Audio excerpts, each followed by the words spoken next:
Welcome to Learning English Every Day. Today, I want to tell you a story about a golden fishing rod and why you should never wait for later to show your love to the people around you. When I was a small boy, the world felt very big and very slow. I lived in a tiny village far away from the city noise. The houses were made of stone and wood. The roads were made of orange dirt. When it rained, the roads became mud. When it was sunny, the dust danced in the air. We were poor, but I did not know it. In my eyes, we had everything because I had my grandfather. Every Saturday morning, even before the birds began to sing, I would hear a soft tap, tap, tap on my wooden door. It was the sound of grandfather's cane. Then I would hear his voice, soft like a warm blanket. "Wake up, little fish, the sun is coming, the river is calling our names."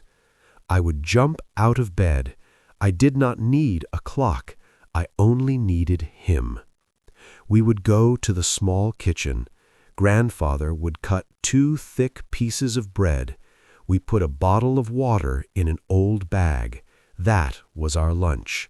It was simple, but it felt like a feast. Grandfather had an old fishing rod. It was his only treasure. It was made of dark wood. It was very heavy for a small boy like me. The wood was dry and had many scratches. The string was old and yellow. It was not a fancy rod. It did not shine, but to me, that rod was magic. When grandfather held it, he looked like a king. We walked to the river together. The path was narrow. On both sides, there was tall green grass. I remember the smell so clearly. It smelled like fresh rain and wildflowers. I could feel the dew on my bare feet. Grandfather walked slowly because his legs were old. He wore a hat that was fading from the sun. His shoes had holes in the sides. But he never complained. He always looked at the sky and breathed deeply. "Look at the clouds, little fish," he would say. "They are traveling to places we will never see, but we have the river. The river stays with us." When we reached the river, the water was like a mirror. We had a special spot under an old willow tree. The long leaves touched the water like fingers. Grandfather would sit down slowly. His knees made a clicking sound. He would open a small tin box with worms. His hands were big and rough, like the bark of an old tree. But when he put a worm on the hook, his movements were very gentle. Then he would throw the line into the water. Swoosh! We sat in silence. "Be patient, little fish," he would whisper. "Fishing is not about catching a fish. Fishing is about the waiting. It is about listening to the water. It is about the peace inside your chest." Sometimes we sat for hours and caught nothing. I would get restless. He would smile and pat my head. His hand felt like a warm stone. "Maybe the fish are just enjoying the water today. We should do the same." I loved those hours. But I also saw things that made me think. I saw grandfather's shaking hands. I saw his thin jacket. One Saturday afternoon, the wind was cold. Grandfather shivered. I looked at his old rod. It was bending too much. I felt a sharp pain in my heart. I wanted to be a hero. "Grandfather," I said. One day I will go to the big city. I will work in a tall building. I will make mountains of money. I will buy you the best fishing rod in the world. It will be made of gold. It will be light as a feather. And I will buy you a warm wool coat and new shoes with no holes. We will be the kings of the river. Grandfather reached out and squeezed my hand. His rough palm felt like home. That is a kind dream, he said softly. But remember, the best things in life don't have a price tag. This river is free. This sun is free. And our time is the most expensive thing we have. Don't spend it all trying to buy things. I did not understand. I thought success meant being rich. I looked at the old wooden rod and promised myself, I will buy his happiness. The years went by faster than the river. I finished my school. The village began to feel like a cage. I looked at magazines with photos of the city. I was tired of the dust. I was tired of being the poor boy. The day I left was a rainy Tuesday. My mother was crying. My father held my small suitcase and looked at the ground. Grandfather stood by the front door. He looked smaller than I remembered. His back was bent. His hair was as white as the clouds. In his hand he held his old wooden fishing rod.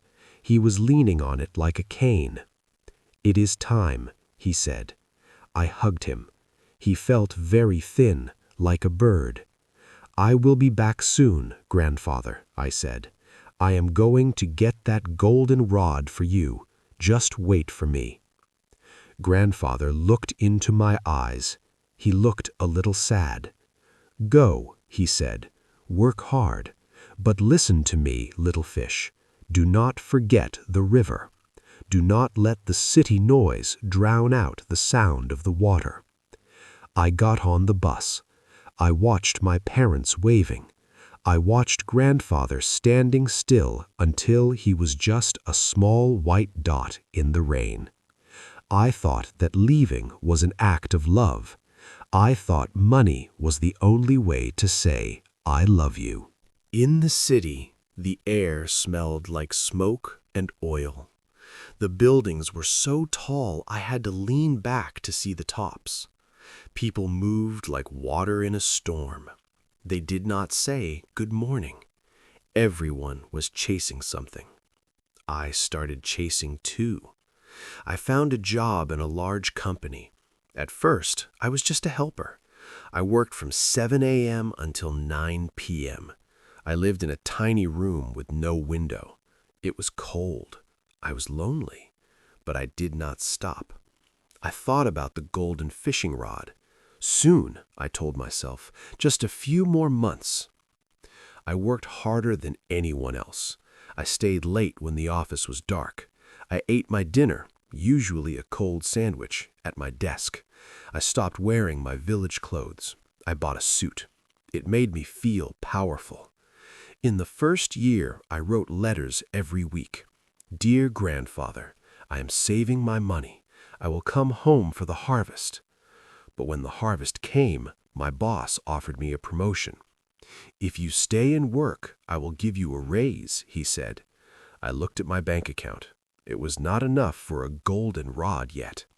"I'll go home next time," I thought. I wrote a note.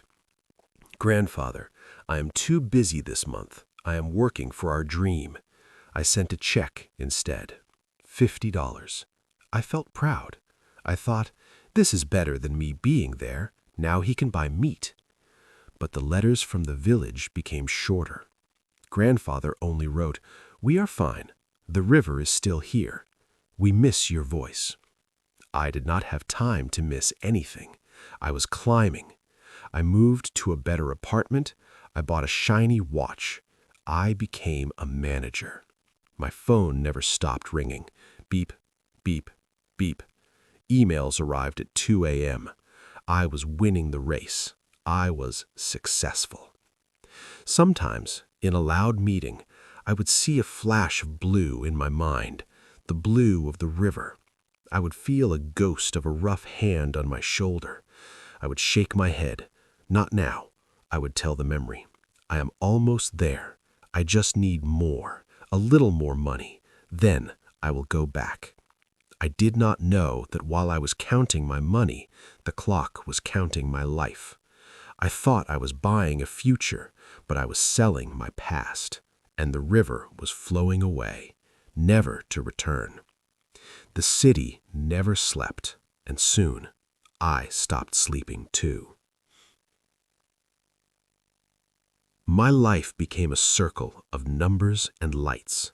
Every morning, the alarm clock screamed at 5 a.m. It was a cold, sharp sound. I did not want to wake up, but I had to. I had to run. I had to win. I walked to the train station. Thousands of people walked with me. We moved like a great gray river. But we were not like the river in my village. This river was angry. This river was in a hurry. Everyone looked at their phones. No one looked at the sky.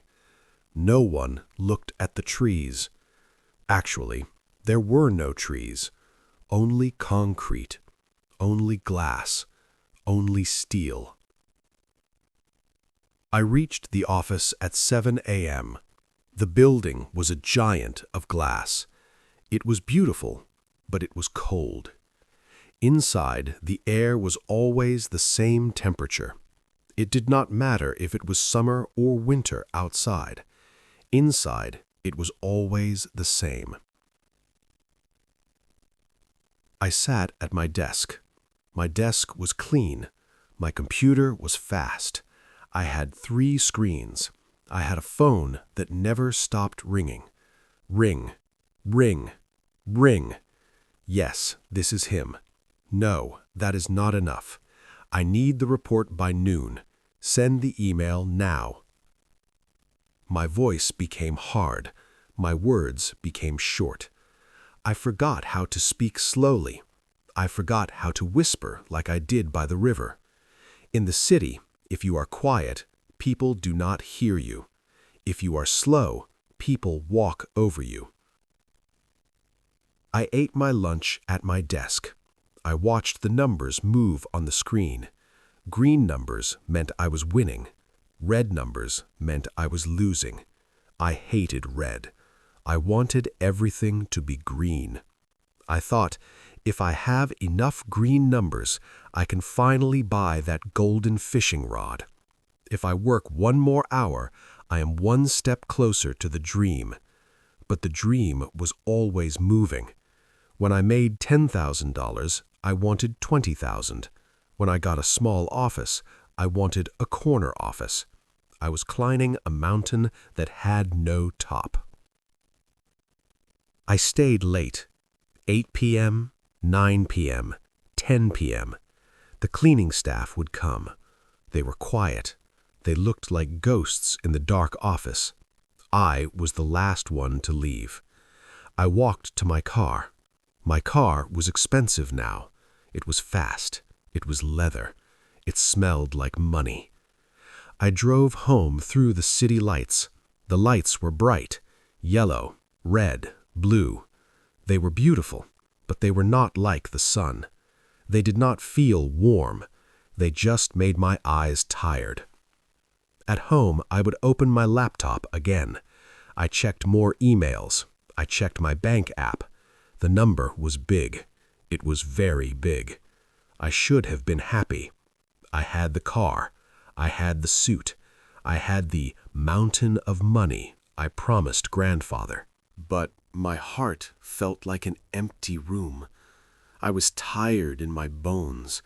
I was lonely in my soul. I had no friends, only partners. I had no home, only an address. I told myself, this is the price of success.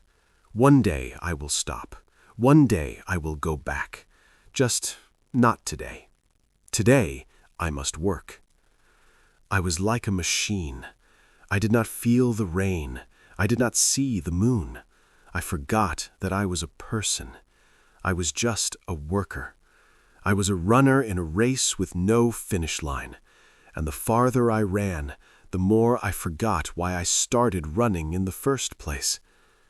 Success is a loud noise. It fills your ears. It makes you deaf to the small sounds of life. One Tuesday afternoon, I was in a very important meeting. I was sitting at a long glass table. There were 10 people in the room.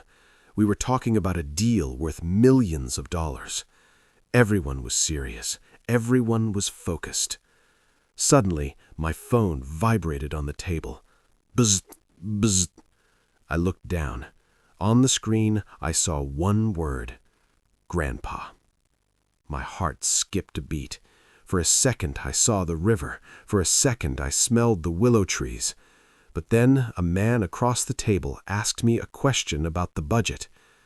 I looked at the phone. I felt a small sting of guilt, but I also felt a flash of anger. Why is he calling now? Does he not know I am busy? Does he not know I am working for him? I tapped the red button. Declined. I put the phone face down. I went back to the budget. I went back to the important things. That night, I saw a text message. Little fish, I missed your voice. The weather is good today. I went to our rock. I sat there for a while. Call me when you can. I read it, and I felt tired. I thought, I will call him tomorrow. Tonight, I have to finish this report.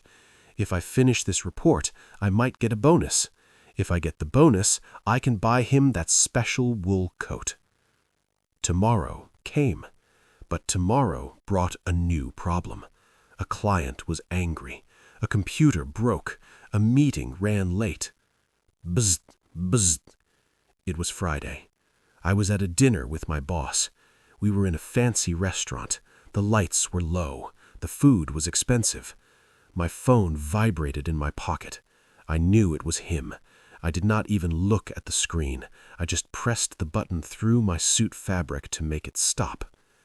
Is everything okay? My boss asked. Yes, I lied. Just a telemarketer. Nothing important. Nothing important. I told myself that I was being strong. I told myself that I was being professional.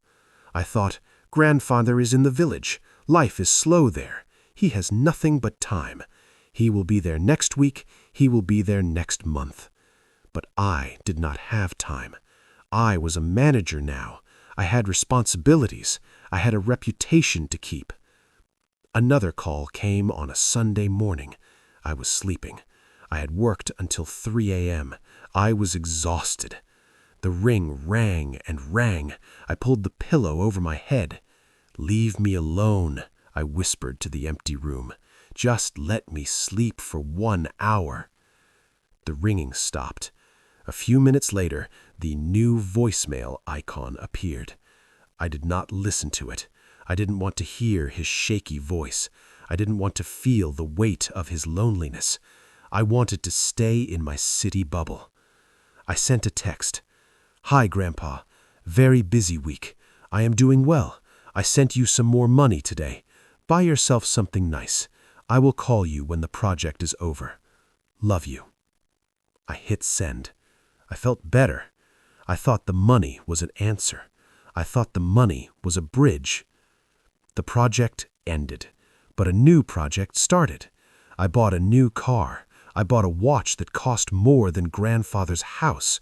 I was so proud of these things. I wanted to show them to him. But I wanted to wait until I had everything.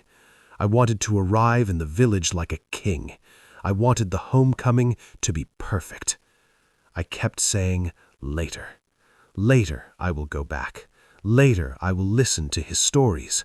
Later we will go to the river. I was a master of later. But later is a dangerous word.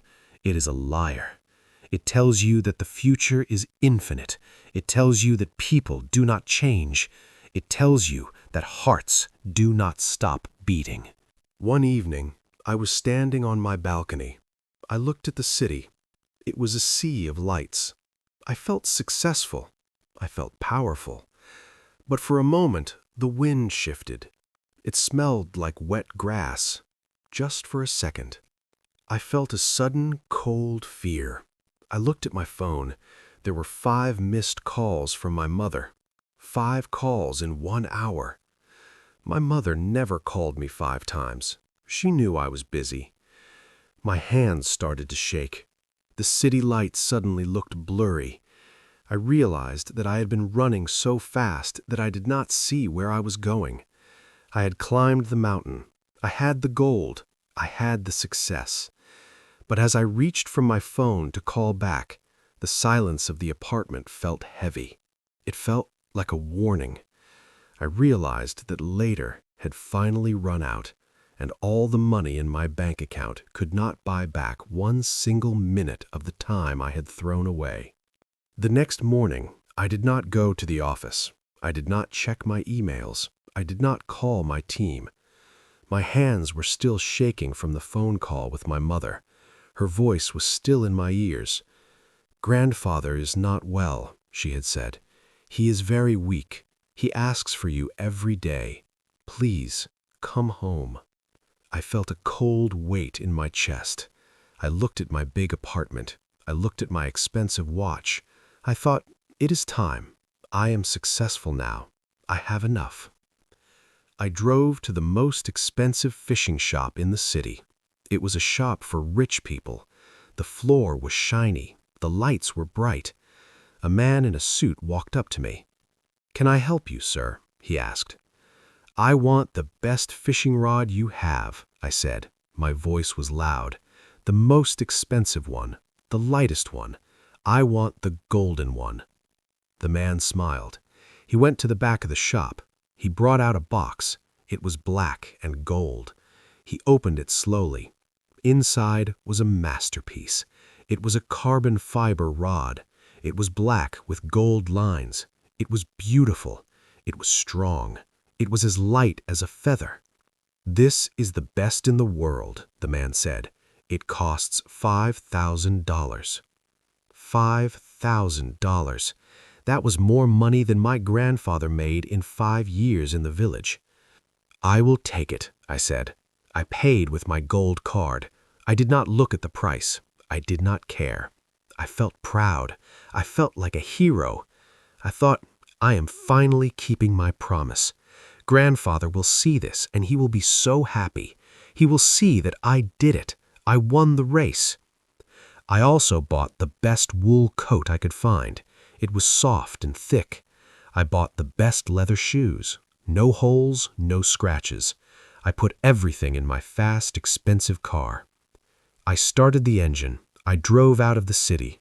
I drove past the glass buildings. I drove past the gray river of people. I pushed the gas pedal. I wanted to be there in 3 hours. I thought, just 3 more hours. Then I will be the good grandfather again. Then I will fix everything. I looked at the fishing rod in the seat next to me. It shone in the sun. It was perfect. It was the later I had been working for. I did not know that the most expensive thing in the box was not the rod. It was the 10 years I had spent to buy it. The road to the village was the same, but it felt different. The city became smaller. The buildings disappeared. The trees appeared. But the trees did not look the same. They looked old. They looked tired. I reached the village. The orange dirt roads were still there, but they were narrow now. Or maybe my car was too big. I drove slowly. People stopped and stared at my car. They did not know who I was. I was a stranger in my own home. I stopped the car. I grabbed the golden fishing rod. I grabbed the wool coat. I walked to the door. My heart was beating so hard. Thump, thump, thump. I opened the door. "Grandfather, I'm home," I cried. The house was quiet. It smelled like old paper and cold tea. There was no smell of fresh bread. There was no sound of a cane. In the back, my mother's voice came. She walked out of the kitchen. She looked so old. Her hair was gray. Her face had so many lines. She looked at me. She did not hug me. She just looked at my suit and my shiny rod. "You are late," she said softly. I followed her to the back porch. There, in the old wooden chair, was Grandfather. He was wearing his thin old jacket. He was wrapped in a dirty blanket. He was staring at the garden. He was so small. He looked like a shadow of a man. "Grandfather," I whispered. I knelt down beside him. "It's me, little fish. I am back." He turned his head slowly. His eyes were milky and gray. He looked at me for a long time. He did not smile. He did not say my name. "Who are you?" he asked. His voice was like dry leaves. My heart broke into a million pieces. "It's me, your grandson. Look, Grandfather, look at what I brought you." I opened the black and gold box. I showed him the carbon fiber rod. It was sparkling in the afternoon sun. I put it in his hands. "It's the best in the world," I said. My voice was shaking. "It's light. It's strong. Let's go to the river, Grandfather. Let's go to our rock. I have the car now. I can carry you." Grandfather looked at the rod. His hands started to shake. He could not hold it. The rod was light, but his hands were too weak. The rod fell to the floor. Clatter. "I don't want it," he whispered. "It's too cold. It's too new." He looked at his own hands. "Where is my wood rod?" he asked. "The one with the scratches." "It's in the shed, Grandfather," my mother said. "It's broken now." Grandfather looked back at the garden. "The river is quiet today," he said. He wasn't talking to me. He was talking to the air. "Little fish is in the city. He is very busy. He is building a mountain. He will come back soon." I started to cry.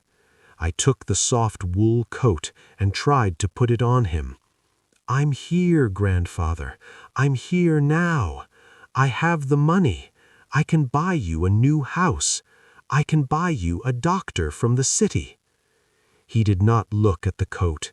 He did not look at me. "Money," he said. The word sounded like a joke. "You can't fish with money. You can't talk to money. I just wanted to hear about the birds. I just wanted to sit in the sun." I sat on the floor and put my head on his knees. His knees were thin. His skin was cold. I cried like a child. I realized the truth. I had the rod, but I did not have the man. I had the car, but I did not have the trip. I had the success, but I had lost the love. The river was still flowing just behind the trees. I could hear it. Swoosh, swoosh. But we would never go there again. The later I had promised had finally arrived, but it arrived too late. The chair was not empty yet, but the man inside was already gone. I stayed in the village for a month. I did not go back to the office. I did not answer my phone. I threw my expensive watch into the drawer. Grandfather died on a quiet Sunday morning. He died in his sleep. He did not say goodbye. He just stopped breathing. We buried him near the river, near our rock. I went to the river one last time before I left. I took the golden fishing rod with me. I sat on the flat rock. The willow tree was still there. The leaves touched the water. The sun was soft and yellow. I looked at the golden rod. It was beautiful. It cost $5,000, but it was useless. It could not bring back one Saturday morning. It could not bring back the sound of his laugh. I thought about all the phone calls I had declined. I thought about all the "not now, I'm busy" messages I had sent. I thought about the later that I had worshipped like a god. I realized that I was the poorest man in the world. I had a bank account full of numbers, but my life was empty. I had spent 10 years of my life to buy a piece of carbon fiber. If you are listening to this story today, please look at your phone. Look at the names in your missed calls. Do not wait for a perfect day to go home. Do not wait until you are successful to say "I love you." Do not wait for the golden rod. The people who love you do not want your money. They do not want your expensive gifts. They want your voice. They want your time. They want you to sit on the rock and listen to the water with them. Because one day you will have the money. You will have the car. You will have everything you thought you wanted, but you will stand by the river and the chair will be empty.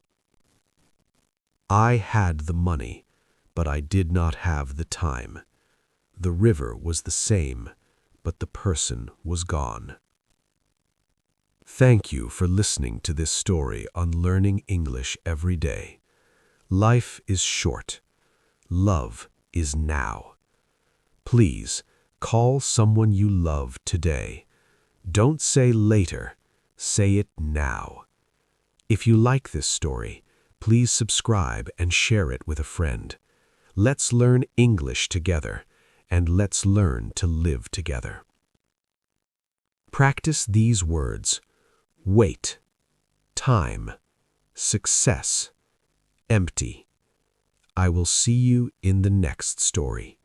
Take care of your heart. Goodbye.